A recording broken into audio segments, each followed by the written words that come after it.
Suspecha na matansya del un mujer ya muri después ele embesti na pulis alina sanggali anoche. Pulisya po derikubri con la granada, pusil y mga bala. Maga alas 4:30 del tarde. Un incidente de tiro le ocurri alina Seaside, Barangay de Sangali, donde el víctima identificado como Sinaniang Sali y Absara, 80 años, residente de alina mencionado lugar. Ya muri na mismo lugar del incidente. Ya tira con él un tal Casim Yunus, vecinos lang del víctima. Ya escapa después ya tira con el víctima. Sospecho cree que el víctima amolta avisa con el pulis todo el su mga mal actividades alina Seaside.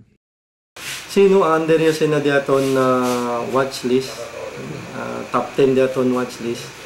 Mote ya dura ite kita kun tabus ka persona, amo gani kalanante siguro astalya lang atele ya pensa pa ele kun gani di su biktima kay asset gani del gobyerno. Hindi tayong kami pwede abla asset kaya kay anante lang tayong kami pwede mira kun vieha.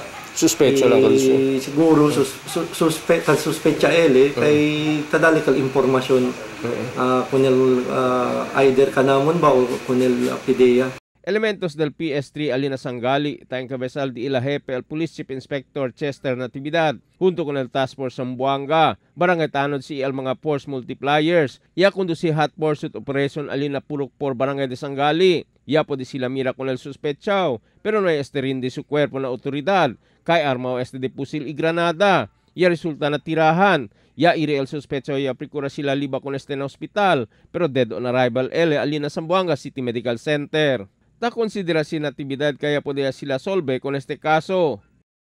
Pwede kita consider close kasi maskin el mga familiares del biktima, maskin el los demás tayong familiares del suspechado, dol ta accept tayo man sila ko sa society.